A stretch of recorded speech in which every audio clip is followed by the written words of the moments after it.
अपनी इस गणना की कक्षा में। तो गणना संख्या संख्या हम पढ़ रहे हैं और हमारे डीएसएसबी के पाठ्यक्रम में 1 से 100 तक संख्या निर्धारित की है।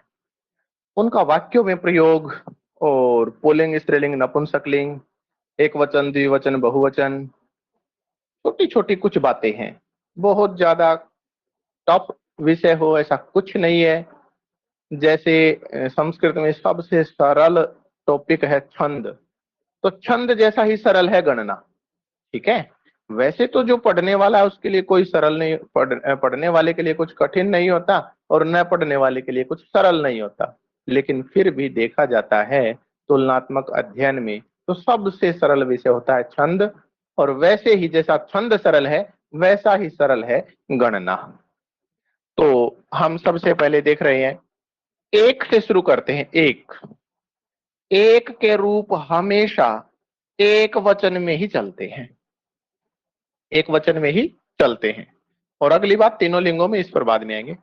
एक के रूप हमेशा, एक बार हम इन सारी बातों को पढ़ लेते हैं, फिर इनका प्रयोग देखेंगे, एक एक बिंदु को स्पष्ट करेंगे। आज की कक्षा में लगभग संख्या की जो है हमारी टोटल ही 2 या 3 कक्षाएं होनी है। तो आज की कक्षा में जितने बिंदु स्पष्ट हो पाएंगे उतने आज करेंगे, बाकी फिर आगे की कक्षाओं में करेंगे। तो एक के रूप हमेशा एक वचन में ही चलते हैं और एक के रूप तीनों लिंगों में चलते हैं। दो बात है एक का जो रूप है एक हमेशा एक वचन में ही रहता है। ठीक है, एक, एकम। यदि आप इसके रूप देखना चाहें, एक के रूप हमेशा एक वचन में ही होंगे। एक, एकम, एकेन, एकस्मै, एकस्मात्, एकस्य, एकस्मिन्। तो हमेशा एक वचन में। लेकिन ये देखे हमने पुल्लिंग के रूप, ऐसे ही स्त्रीलिंग में होंगे रूप। एका, एकाम, एकया, एकस्यै, एकस्याः, एकस्याः, एकस्याम्। ये हैं स्त्रीलिंग के रूप। ऐसे ही नपुंसकलिंग में एकम, एकम, एकेन, एकस्मै, एकस्मात्, एकस्य, एकस्मिन्। तो पुल्लिंग और नपुंसकलिंग में प्रथमा और द्वितीया में अंतर रहता है, बाकी समानता होती है तृतीया से सप्तमी तक। तो इस तरह से हम देख रहे हैं कि एक के रूप हमेशा एक वचन में ही चलते हैं। आप देख रहे हैं हमने एक, एकम, एकेन, एकस्मै, एकस्मात्, एकस्य, एकस्मिन्। वैसे ही एकम, एकम, एकेन, एकस्मै, एकस्मात्, एकस्य, एकस्मिन्। एका, एकाम, एकया, एकस्य, एकस्या, एकस्या, एकस्याम्। तो पुल्लिंग एक के रूप हमेशा एक वचन में ही चलते हैं और एक के रूप तीनों लिंगों में चलते हैं। तो दोनों बात यहाँ स्पष्ट है। वाक्य में प्रयोग भी हम करेंगे, ऊपर पेज पर आप देख भी रहे हैं, लेकिन उससे पहले हम एक बार कुछ भूमिका पढ़ लेते हैं।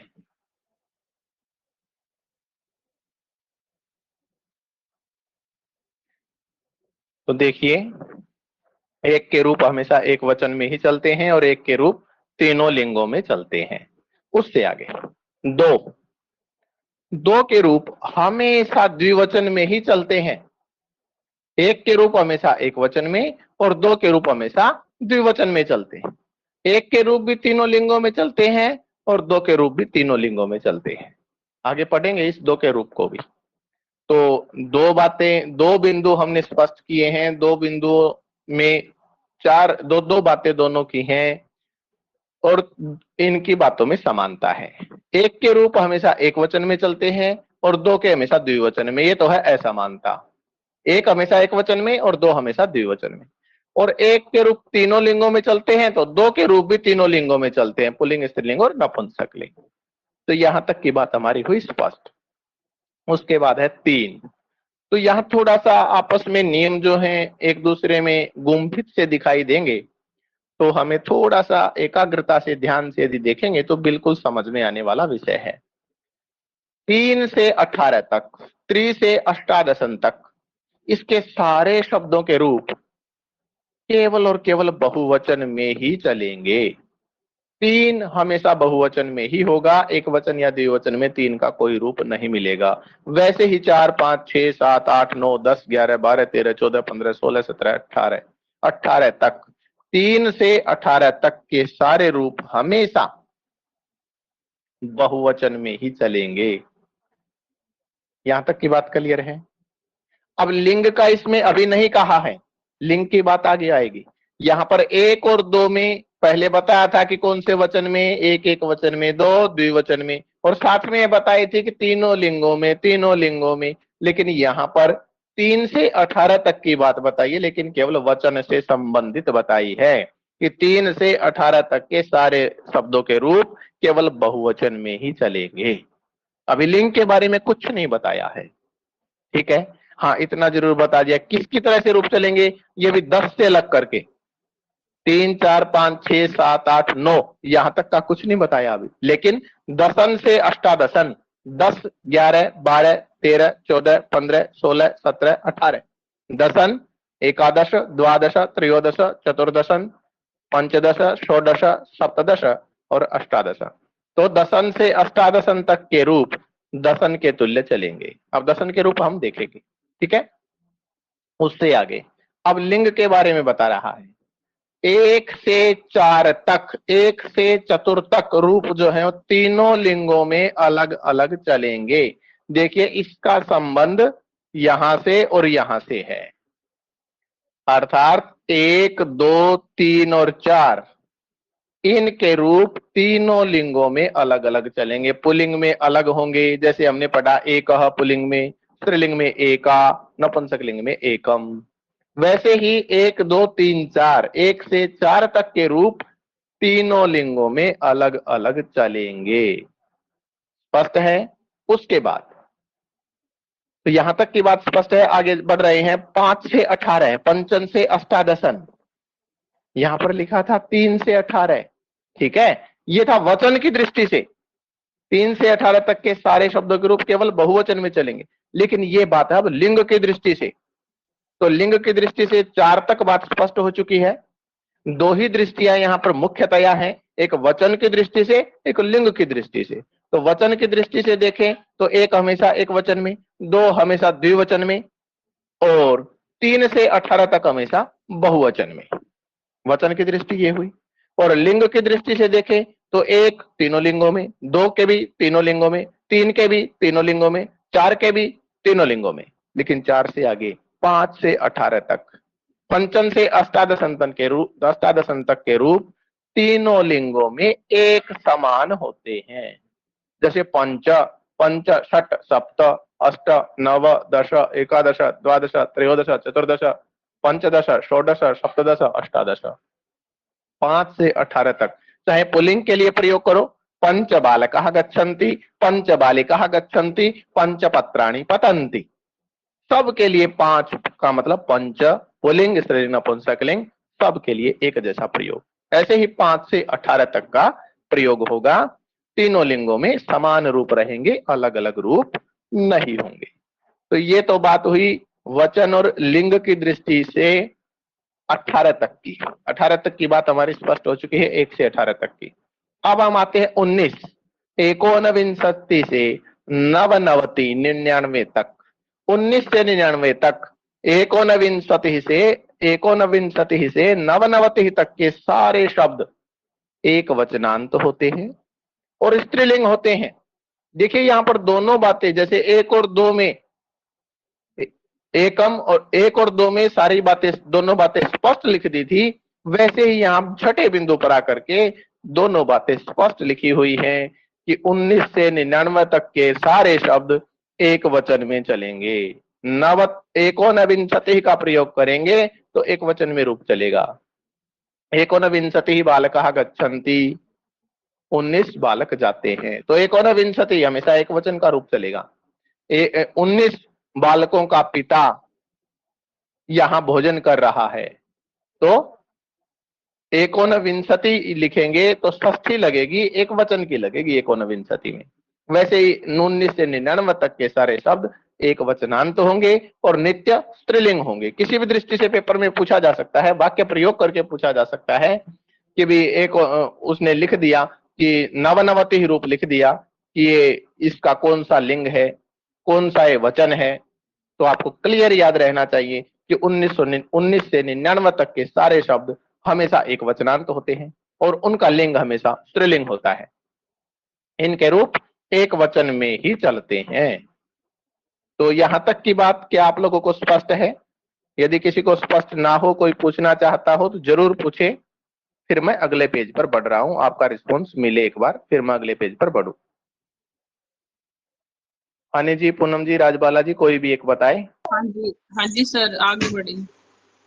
ठीक है, तो हम अगले बिंदु पर जाते हैं। बिल्कुल सरल सरल बातें हैं, थोड़ा सा ध्यान देने की जरूरत है बस। और पेपर वाला ऐसी ही सरल सरल बातों में से कोई ना कोई छोटी छोटी ऐसी बात निकाल के पूछ जाता है। यदि हमने नियत से पढ़ रखा है तो बड़े सटीक जवाब देते हैं हम, और नहीं तो वही नंबर कट हो जाता है, वही नंबर हमारा कम हो जाता है सिलेक्शन में, फिर वही दुख दे जाता है। चलिए आगे बढ़ रहे हैं। एकारांत जो विंशति, षष्टि, सप्तति, अशीति और नवति, क्योंकि हम देखेंगे एकोनविंशति, विंशति, षष्टि, सप्तति, अशीति, नवति, 20, 30 और 70, 80 और 90, तथा जिसके अंत में विंशति और नवति लगे हुए हों, जैसे एकोनविंशति, द्वाविंशति, एकविंशति, त्रयोविंशति, चतुर्विंशति, पंचविंशति, है ना। जिसके भी अंत में विंशति लगा हो, षष्टि लगा हो, सप्तति लगा हो, अशीति लगा हो, नवति लगा हो, जिसके ये अंत में भी लग जाएंगे, उन सब के रूप मति की तरह से चलेंगे। आपको मति का शब्द याद करना है, बस मति के शब्द रूप याद करने हैं।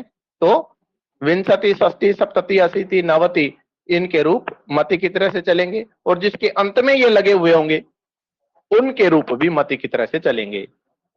आगे लिख रहा है जो तकारांत है, 63, 44, 50, इनके रूप सरित के तुल्य चलेंगे। जैसे सरित के रूप है वैसे ही इनके सरित, सरितौ, सरिता, सरितम, सरितौ, सरिता, सरिता, सरिदिव्याम, सरिदिभि इत्यादि। तो उसी तरह से 63, 44 और 50 के रूप चलेंगे। तो ये तो थी 1 से 100 तक की शतम। शतम यहां नहीं लिखा होगा, एक बार मैं देख लेता हूं, शतम लिखा तो था कहीं। शतम के रूप ये लिखा हुआ, शतम के रूप एक वचनांत नपुंसकलिंग होते हैं। 99 तक की तो बात हमने की, लेकिन 99 से आगे 100 को आप देखेंगे तो शतम हमेशा एक वचनांत नपुंसकलिंग होता है। शतम के रूप हमेशा एक वचन में चलते हैं और हमेशा नपुंसकलिंग में चलते हैं। तो अब हम बढ़ रहे हैं। अब तक हमने 7 बिंदु सामान्यतया 1 से 100 तक कौन से रूप कैसे चलेंगे, लेकिन अब हम एक बार प्रयोग पर आ जाते हैं। तो प्रयोग हम प्रथम बिंदु से ही शुरू करेंगे। जो हमने पढ़ा है, एक के रूप हमेशा एक वचन में ही चलते हैं और एक के रूप हमेशा तीनों लिंगों में होते हैं। तो इसका हम एक बार प्रयोग भी कर लेते हैं, क्योंकि प्रयोग के बिना तो बात बनेगी नहीं। देखो, एक बालक, आगे कोई भी क्रिया लगाए, खादति, पठति, चलति, एक बालक पठति, एका बालिका पठति, एकम पत्रम पतति। बताना तो था एक ही, यहां पर भी एक बताना है, यहां पर भी एक बताना है, यहां पर भी एक बताना है। एक संख्या का, ओनली वन संख्या का बोध करवाना है। लेकिन यहां पर बालक पुल्लिंग है तो एक आ गया, यहां बालिका स्त्रीलिंग है तो एक आ गया, यहां पात्रम नपुंसकलिंग है तो एकम आ गया। तो स्पष्ट है, एक एका एकम, पुल्लिंग, स्त्रीलिंग, नपुंसकलिंग। अब देखिए द्वितीय का प्रयोग हम देखें। एकम बालकम पिता आह्वयति, एक बालक को पिताजी बुलाते हैं। एकाम बालिकाम पिता आह्वयति, एक बालिका को पिताजी बुलाते हैं। एकम पुस्तकम पिता पठति, एक पुस्तक को पिताजी पढ़ रहे हैं।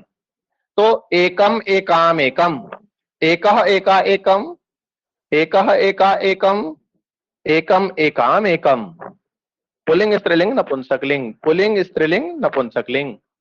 तो आगे देखें, एकेन बालकेन सह पिता गच्छति, एक बालक के साथ पिताजी जा रहे हैं। अब आगे क्योंकि पुल्लिंग और स्त्रीलिंग का ही प्रयोग कर रखा है, क्योंकि नपुंसकलिंग के रूप सेम पुल्लिंग की तरह से ही होते हैं, इसलिए नपुंसकलिंग का वाक्य प्रयोग नहीं दिया है द्वितीय विभक्ति से आगे। चलिए, एकेन बालकेन सह पिता गच्छति, एक बालक के साथ पिताजी जा रहे हैं। एकया बालिकया सह पिता गच्छति, एक बालिका के साथ पिताजी जा रहे हैं। तो एकेन और एकया। वैसे ही एकस्मै बालकाय माता दुग्धम यच्छति, माता एक बालक को दूध देती है। एकस्यै बालिकायै माता दुग्धम ददाति, एक बालिका को माता दूध देती है। तो ये एकस्यै, ये एकस्मै, ये पुल्लिंग चतुर्थी एक वचन और ये स्त्रीलिंग चतुर्थी एक वचन एक का ही। इसी तरह से हम आगे के प्रयोग इसके करते हैं। एकस्मात् वृक्षात् फलानि पतन्ति, एकस्मात् वृक्षात् फलानि पतन्ति, एक पेड़ से पत्ते गिरते हैं। और एकस्याः लतायाः पुष्पाणि पतन्ति, एक बेल से फूल गिरते हैं। तो एकस्मात् वृक्षात्, एकस्मात् पुल्लिंग है, और एकस्याः लतायाः ये स्त्रीलिंग है। एकस्य बालकस्य माता गच्छति, एक बालक की माता जाती है। एकस्याः बालिकायाः माता गच्छति, एकस्य एकस्याः। एकस्मिन् विद्यालये अहं पठामि, एकस्यां पाठशालायां सा, एकस्मिन् विद्यालये अहं पाठयामि, एकस्यां पाठशालायां सा पाठयति। तो एकस्मिन् विद्यालये, एकस्यां पाठशालायां। देखिए, जितने भी संख्यावाचक शब्द हैं ये सर्वनाम शब्द होते हैं, और जितने भी सर्वनाम शब्द हैं वो विशेषण के रूप में प्रयोग होते हैं। मैंने सीधा ही नहीं बताया कि ये विशेषण है। ये बात भी जरूरी है हमें ध्यान रखनी कि संख्यावाचक शब्द सर्वनाम होते हैं और सारे सर्वनाम शब्द विशेषण के रूप में प्रयोग होते हैं। तो संख्यावाची शब्द विशेषण के रूप में प्रयोग होंगे। विद्यालय, विद्यालय में सप्तमी एक वचन पुल्लिंग है, तो एकस्मिन पुल्लिंग सप्तमी एक वचन। पाठशाला सप्तमी एक वचन स्त्रीलिंग है, तो एकस्याम स्त्रीलिंग सप्तमी एक वचन। तो ये विशेषण के रूप में प्रयोग में लाए जाते हैं। क्या इतनी बातें आपको क्लियर है? इसका प्रयोग एक शब्द का पुल्लिंग, स्त्रीलिंग और नपुंसकलिंग में प्रयोग आपको क्लियर है क्या? जी सर। हाँ जी, किसको डाउट है बोले? राजबाला जी, डाउट है कुछ? नहीं सर, आ गया सर। ठीक जी, तो हम एक बार इसका रूप देख लेते हैं। बस हमने देख तो लिया, फिर भी पढ़ लेते हैं। आप अपना माइक म्यूट करके मेरे बात जरूर बोलेंगे। एकः एकम एका, एकः एकम एका, एकम एकम एकाम, एकम एकम एकाम, एकेन एकेन एकया, एकेन एकेन एकया, एकस्मै एकस्मै एकस्यै, एकस्मै एकस्मै एकस्यै, एकस्मात् एकस्मात् एकस्याः, एकस्मात् एकस्मात् एकस्याः, एकस्य एकस्य एकस्याः, एकस्य एकस्य एकस्याः, एकस्मिन् एकस्मिन् एकस्याम्, एकस्मिन् एकस्मिन् एकस्याम्। तो इससे आगे अब हम बढ़ रहे हैं दो, द्वि। एक के केवल एक वचन में ही रूप चलते हैं। ये पंक्ति अगले पेज पर आई है। एक के रूप हमेशा एक वचन में ही चलते हैं। इसकी चर्चा हम पहले बहुत कर चुके हैं, ज्यादा इस पर समय लगाने की आवश्यकता नहीं है। अब द्वि पर आते हैं। द्वि के, क्योंकि द्वि के जो रूप हैं तृतीया चतुर्थी पंचमी में एक जैसे बनते हैं, षष्ठी और सप्तमी में, ठीक है, तो सभी विभक्तियों का प्रयोग नहीं किया है। प्रथमा जैसे द्वौ, द्वे, द्वे, पुल्लिंग में द्वौ, स्त्रीलिंग में भी द्वे और नपुंसकलिंग में भी द्वे। तो द्वौ बालकौ पठतः, द्वे बालिके पठतः, द्वे पत्रे पततः। दो बालक पढ़ते हैं, दो बालिका पढ़ती हैं, दो पत्ते गिरते हैं। तो द्वौ पुल्लिंग, द्वे स्त्रीलिंग, द्वे नपुंसकलिंग। हमें प्रयोग के आधार पर देखना होता है। कई बार पेपर में दे दे कि द्वे पत्रे पततः, दो पत्ते गिरते हैं। यहाँ पर द्वे जो है इसका लिंग, विभक्ति, वचन कौन सा है? तो हम सोचेंगे यार ये तो स्त्रीलिंग में भी बनता है द्वे, लेकिन हमें देखना कि पत्रे जो प्रयोग है, पत्रे नपुंसकलिंग का प्रयोग है। इसीलिए ये पूछ रहा है क्योंकि द्वे किसका विशेषण है, द्वे पत्रे का विशेषण बनेगा यहाँ पर। तो पत्र क्या है, पत्र नपुंसकलिंग है, द्विवचन है, प्रथमा विभक्ति है, क्योंकि गिर रहा है, तो इसलिए हमें ध्यान रखना है कि ये नपुंसकलिंग का है। तो नपुंसकलिंग का है कि स्त्रीलिंग का है, ये प्रयोग के आधार पर, विशेष्य के आधार पर हमें निर्धारित करना है। चलिए, द्वौ बालकौ पिता आह्वयति, दो बालकों को पिताजी बुला रहे हैं। द्वौ बालकौ, द्वे बालिके पिता आह्वयति, दो बालिकाओं को पिताजी बुला रहे हैं। द्वे फले पिता खादति, पिताजी दो फल खा रहे हैं। तो द्वौ द्वे द्वे। अब देखो यहाँ पर ये द्वौ द्वे द्वे द्वितीय विभक्ति के हैं और यहाँ पर ये द्वौ द्वे द्वे प्रथमा विभक्ति के हैं। हमें ये देखना है कि ये विशेषण किसके हैं। हमने यहाँ पर देखा कि द्वौ बालकौ पठतः, बालकौ जो शब्द है कर्तृपद है, पठतः, तो ये प्रथमा विभक्ति का है, इसलिए द्वौ यहाँ प्रथमा विभक्ति का है। बालिके पठतः, दो बालिकाएं पढ़ती हैं, बालिकाएं दो, यहाँ पर कर्तृपद है, तो ये द्वे यहाँ पर प्रथमा विभक्ति का है। पत्रे पततः, दो पत्ते गिरते हैं, तो द्वे पत्रे पततः, यहाँ पर पत्ते गिरने का कार्य कर रहे हैं, तो ये कर्तृपद है, तो ये द्वे प्रथमा विभक्ति का है। यहाँ पर जो है बालकों को पिता बुलाते हैं, दो बालकों को पिता बुलाते हैं, तो ये द्वितीय विभक्ति का है बालकौ, तो ऐसे ही द्वौ यहाँ द्वितीय का है।